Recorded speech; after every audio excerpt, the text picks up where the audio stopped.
विनोदितं पुरा सर्वरक्षाकरं पुण्यं सर्वोपद्रवनाशनं स्वाहा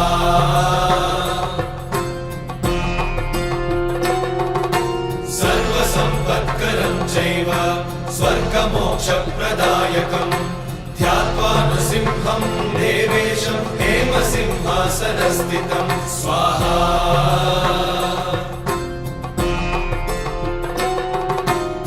विवृत्तास्यं त्रिनयनं शरदिन्दुसमप्रभं लक्ष्म्यालिङ्गितवामाङ्गं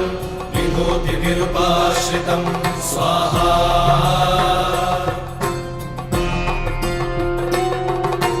चतुर्भुजं कोमलाङ्गं स्वर्णकुण्डलशोभितं श्रिया सुशोभितोरस्कं रत्नकेयूरमुद्रितं स्वाहा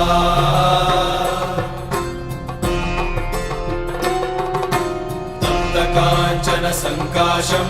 पीतनिर्मलवाससम् इन्द्रादिसुरमौलिष्टस्फुरन्माणिक्यदीप्तिभिः स्वाहा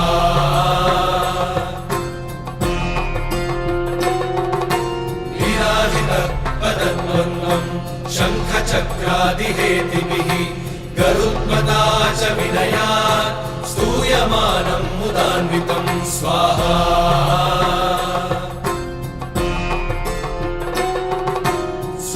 कमलसंवासं कृत्वा कवचं पठेत् नृसिंहो मे शिरः पातु लोकरक्षार्थसम्भवः स्वाहा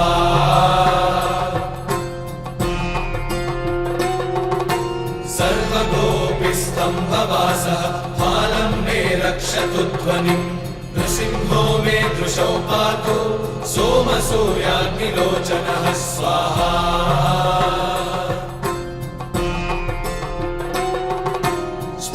मे पातु नृहरिः मुनिवर्यस्तुतिप्रियः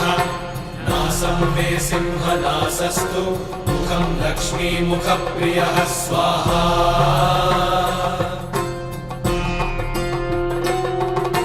सर्वविद्याधिपः पातु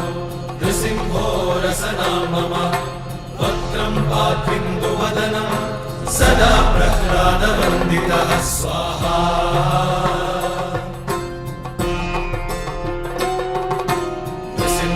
पातु मे कण्ठं स्कन्धौ भूधरान्तकृत्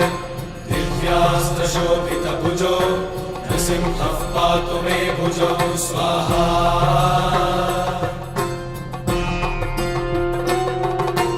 करौ मे देववरदो नृसिंहः पातु सर्वतः हृदयं योगिसाध्यश्च निवासं पातु मे हरिः स्वाहा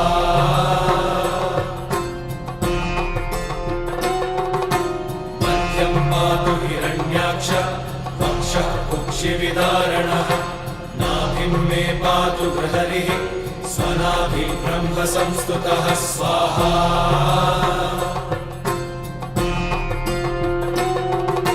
ब्रह्माण्डकोटयः कट्यां यस्यासौ पातु मे कटिं गुह्यं मे पातु गुह्यानां मन्त्राणां गुह्यरूपधृक् स्वाहा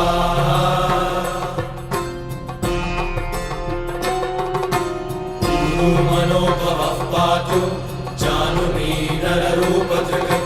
जङ्घे पातु धराभारहर्तायो सौर्यकेसरी स्वाहा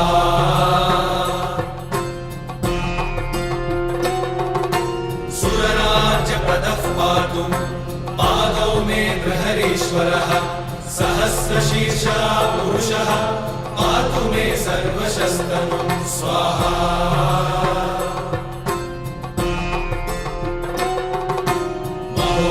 पूर्वतः पातु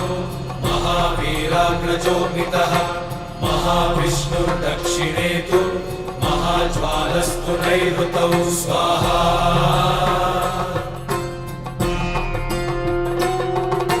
पश्चिमे पातु सर्वेषु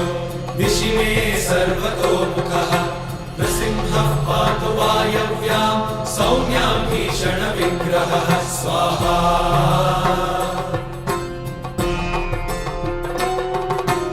ईशान्यां पातु भद्रो मे सर्वमङ्गलदायकः संसारभयतः पातु मृत्योर्मृत्युर्मृकेसरी स्वाहा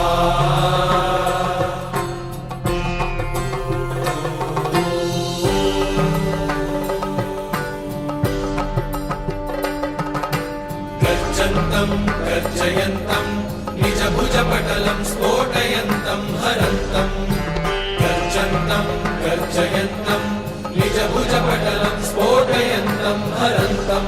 स्वाहा दीप्यन्तं तापयन्तं दिवि भुवि दितिजं क्षेपयन्तं क्षिपन्तं दीप्यन्तं तापयन्तं दिवि भुवि दितिजं क्षेपयन्तं क्षिपन्तं स्वाहा क्रन्दन्तं रोषयन्तं दिशि दिशि सततं संहरन्तं हरन्तं क्रन्दन्तं रोषयन्तं दिशि दिशि सततं संहरन्तं हरन्तं स्वाहा वीक्षन्तं घूर्णयन्तं करनिकरशतैर्दिव्यसिंहं नमामि वीक्षन्तं घूर्णयन्तं करनिकरशतैर्दिव्यसिंहं नमामि स्वाहा